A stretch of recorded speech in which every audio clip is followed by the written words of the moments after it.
آزادی ہے کہ آزادی کا مطلب کیا ہے، اس مطلب کو سمجھنا ہوگا۔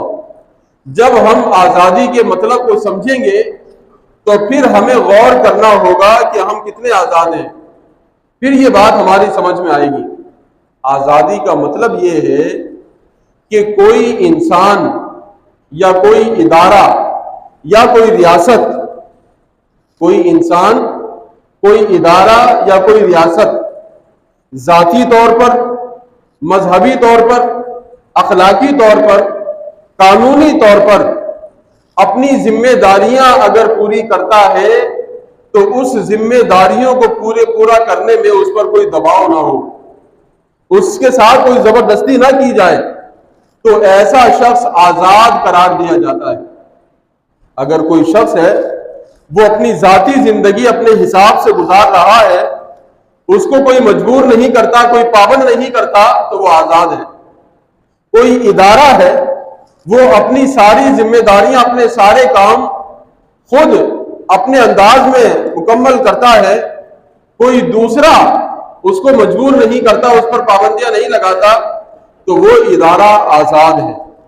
اسی طرح کوئی بھی ملک، کوئی ریاست اگر قانون کے مطابق ریاست کام کر رہی ہے اور وہ اپنے معاملات کو سر انجام دینے میں خود مختار ہے، کوئی دوسرا ملک اس ریاست میں دخل اندازی نہیں کرتا، اس ریاست پر دباؤ ڈالنے کی کوشش نہیں کرتا، تو پھر اس ریاست کو آزاد سمجھا جاتا ہے۔ اب ہم پہلے ذاتی طور پر اپنا محاسبہ کر لیں، اپنے بارے میں غور کر لیں کہ ہم ذاتی طور پر کتنے آزاد ہیں۔ ذاتی طور پر ہم جو بھی کام کرتے ہیں، اگر وہ اسلامی تعلیمات کے مطابق ہیں، اگر وہ اخلاقیات کے دائرے میں ہیں اور ہمیں کوئی روک ٹوک کرنے والا نہیں ہے، ہم بڑی آسانی کے ساتھ کام کر رہے ہیں، تو پھر سمجھ لیجئے کہ ہم آزاد ہیں۔ اگر ہم شریعت پر عمل کرتے ہوں اور کوئی ہم پر دباؤ بنائے کہ نہیں ایسا نہیں کرنا، تو پھر سوچ لیجئے کہ ہم آزاد نہیں ہیں، ابھی تک ہم غلام ہیں۔ اگرچہ جسمانی طور پر غلام نہیں، ذہنی طور پر غلام ہے۔ مثال کے طور پہ اگر کوئی بچہ مسجد میں نمازوں کی پابندی کرنے لگے، مسجد میں آنا جانا شروع کر دے، اس کے والدین اگر اس پر راضی ہوتے ہیں تو وہ بچہ آزاد ہے۔ اور اگر والدین کہتے ہو کہ یہ کیا تم نے مسجد کے چکر لگانے شروع کر دیے ہیں، دوسرے کام بھی کرنے ہوتے ہیں، ان کی طرف بھی توجہ کرو۔ یا اسی طرح کوئی بچہ داڑھی رکھنا چاہتا ہے، والدین اسے منع کرتے ہیں کہ داڑھی نہیں رکھنی، وہ بچہ والدین کی بات مانتا ہے، داڑھی نہیں رکھتا، تو سمجھ لیں کہ وہ ذاتی طور پر غلام ہے، آزاد نہیں ہے۔ آزادی کا مطلب یہ ہے کہ اسلامی تعلیمات پر بندہ خود اپنی مرضی سے عمل کر سکے، کوئی اس پر دباؤ نہ ڈالے، کوئی اسے مجبور نہ کرے کسی کام کے لیے۔ اسی طرح ہم غور کریں اداروں کی آزادی کیا ہے۔ کوئی بھی ادارہ کب آزاد سمجھا جائے گا؟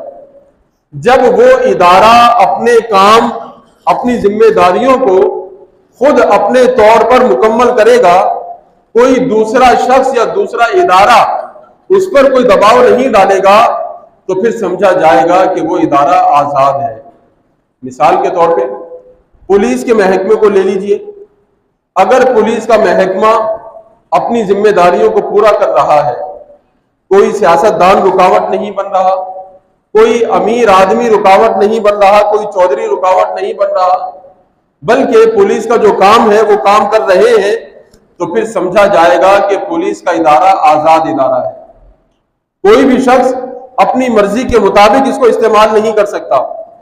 اور اگر پولیس میں سیاستدانوں کی بات چلتی ہو، قانون کا لحاظ نہ رکھا جاتا ہو، پولیس میں چودھریوں کی بات چلتی ہو، ان کا لحاظ رکھا جاتا ہو، تو پھر وہ پولیس کا ادارہ آزاد نہیں سمجھا جائے گا، وہ غلامی کی زندگی گزار رہا ہے۔ اب ہم غور کریں کہ ہمارے ہاں جو پولیس کے ادارے ہیں وہ آزاد ہیں یا غلام ہیں، ہم خود غور کر لیں۔ اسی طرح ہم عدالتوں کو لے لیں۔ عدالتوں کی ذمہ داری ہے کہ وہ قانون کے مطابق فیصلے کریں اور فیصلے کرنے میں کسی بھی دباؤ کو برداشت نہ کرے، قبول نہ کرے۔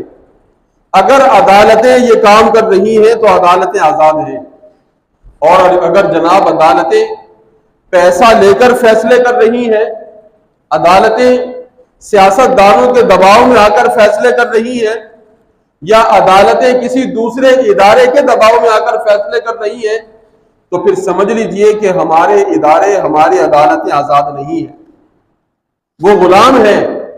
تو ہم اگرچہ ہر سال آزادی کا جشن منائیں، لیکن در حقیقت ہم غلامی والی زندگی گزار رہے ہیں۔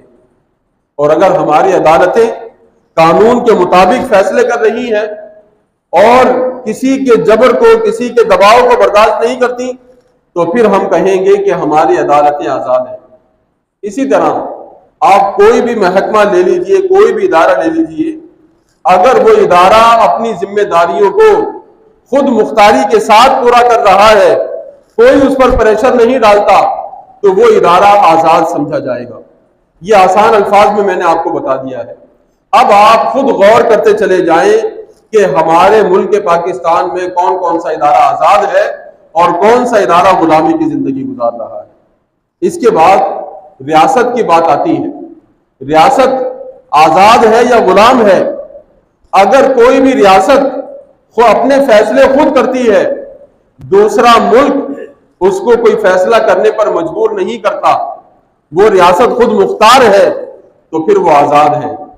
اور اگر کوئی ریاست کسی دوسرے ملک کی وجہ سے اپنے فیصلے کرے، کسی دوسرے ملک کے دباؤ میں آ کر اپنی پالیسیوں کو تبدیل کرے، کسی دوسرے ملک کے دباؤ میں آ کر اپنے تمام تر معاملات کو وہ چلائے، تو پھر سمجھ لیجئے کہ وہ ریاست آزاد نہیں ہے۔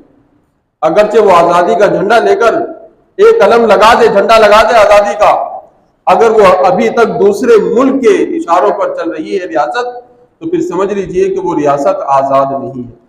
اب اس اعتبار سے بھی ہم اپنے وطن عزیز پاکستان کے بارے میں غور کر سکتے ہیں کہ ہمارا ملک آزاد ہے یا نہیں ہے۔ ویسے تو ہم کہتے ہیں کہ وطن عزیز پاکستان آزاد ہے، لیکن اس وقت ہم نے انگریزوں سے پاکستان کو آزاد کرایا تھا، انگریزوں سے لیا تھا۔ آج ہم غور کریں کہ ہمارے اوپر انگریز حکومت کر رہے ہیں یا نہیں کر رہے۔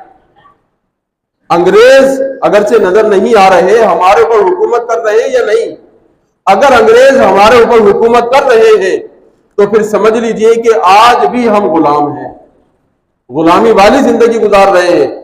اور اگر انگریز ہمارے اوپر حکومت نہیں کر رہے، ہم اپنے فیصلے خود کر رہے ہیں، تو پھر ہمیں خوشی منانی چاہیے کہ ہم آزاد ہیں۔